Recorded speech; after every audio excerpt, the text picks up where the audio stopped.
আসসালামু আলাইকুম। আপনারা সবাই কেমন আছেন? আলহামদুলিল্লাহ, আপনাদের দোয়ায় আমরা সবাই ভালো আছি। আজকে আপনাদের সাথে শেয়ার করব বেগুন দিয়ে, খাসা দিয়ে, সাথে আবার শুটকি মাছ।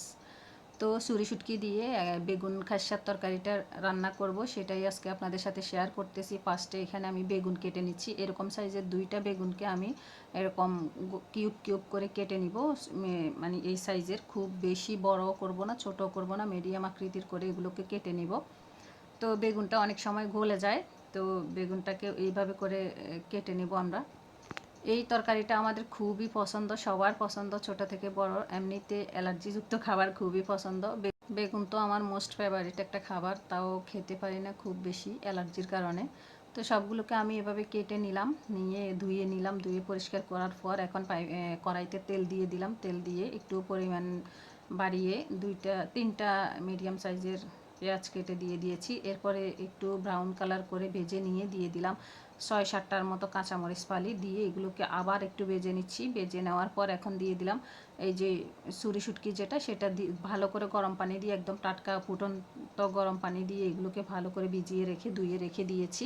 তা এখন এই তেল এবং পেঁয়াজ কাঁচামরিচের মধ্যেই শুটকিগুলোকে দিয়ে ভেজে নেব, না হলে শুটকির যে ফ্লেভারটা ভালো আসবে না। তো ভেজে নেওয়ার পর এখন এখানে দিয়ে দিচ্ছি আদা পেস্ট, রসুন পেস্ট, লবণ আপনাদের পরিমাণ অনুযায়ী, যতটুকু তরকারি হয় ওই আইডিয়া করে আপনারা দিবেন। এরপরে হলুদের গুঁড়া, মরিচের গুঁড়া দিয়ে দিলাম পরিমাণ মতো। দিয়ে এগুলোকে একদম ভালো করে কষিয়ে নিব। মরিচটা আপনাদের পছন্দ মতো দিবেন। এর জাল একটু জাল জাল হলে ভালো হয়, কারণ যেহেতু এটা একটা শুটকির খাবার, বেগুন শুটকি, তো একটু স্পাইসি না হলে কিন্তু ভালো লাগবে না। তো একটু জালটা পরিমাণে চাইলে আপনারা বাড়িয়ে দিতে পারেন। তো পরিমাণ মতো একটু জল দেওয়ার পর একটু ফুটিয়ে নিয়ে এখন এখানে মনে হয় হাফ কেজি মতো খাসা একদম খোসা ছাড়িয়ে রেখেছিলাম, তো সেগুলো দিয়ে দিলাম। এরপর এখানে বড় সাইজের দুইটা টমেটো দিয়ে দিলাম কিউব করা, দিয়ে এখানে একটু ঢাকনা দিয়ে রান্না করে নেব। আমার পাতিল অনুযায়ী ঢাকনাটা ছোট হয়ে গেছে, মানে কড়াইটা অনেক বড়।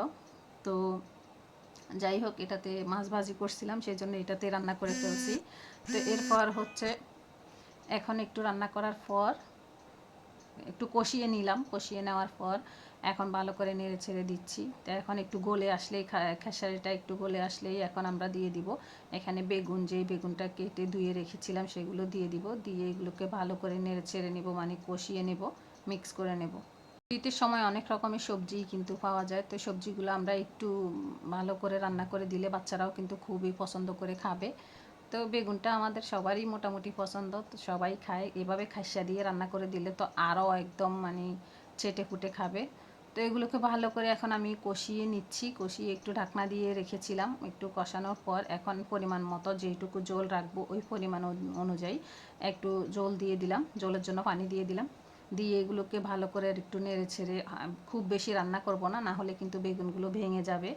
যখন খাসিয়াটা গলে আসবে তখনই কিন্তু বেগুনটা দিব। দেওয়ার পর নেড়ে ছেড়ে যেন দুইটাই একদম পারফেক্টলি সেদ্ধ হয়, সেই অনুযায়ী পরিমাণ অনুযায়ী পানি দিব। তো এখন দেখেন আমার রান্নাটা প্রায় কমপ্লিট হয়ে গেছে, রান্নাটা হয়ে গেছে। তো এটি যদি আপনাদের ভালো লেগে থাকে অবশ্যই একটা লাইক কমেন্ট শেয়ার করে দিবেন। অবশ্যই বাসায় এটা রান্না করে খাবেন। হয়তো অনেকে রান্না করে খাইছেন, কিন্তু যারা খান নাই এখনও তারা রান্না করে খেয়ে ফেলেন। তো সবাই ভালো থাকবেন। ভিডিওটি কেমন লাগলো অবশ্যই কমেন্ট করে জানিয়ে দিবেন। আসসালামু আলাইকুম, আল্লাহ হাফিজ।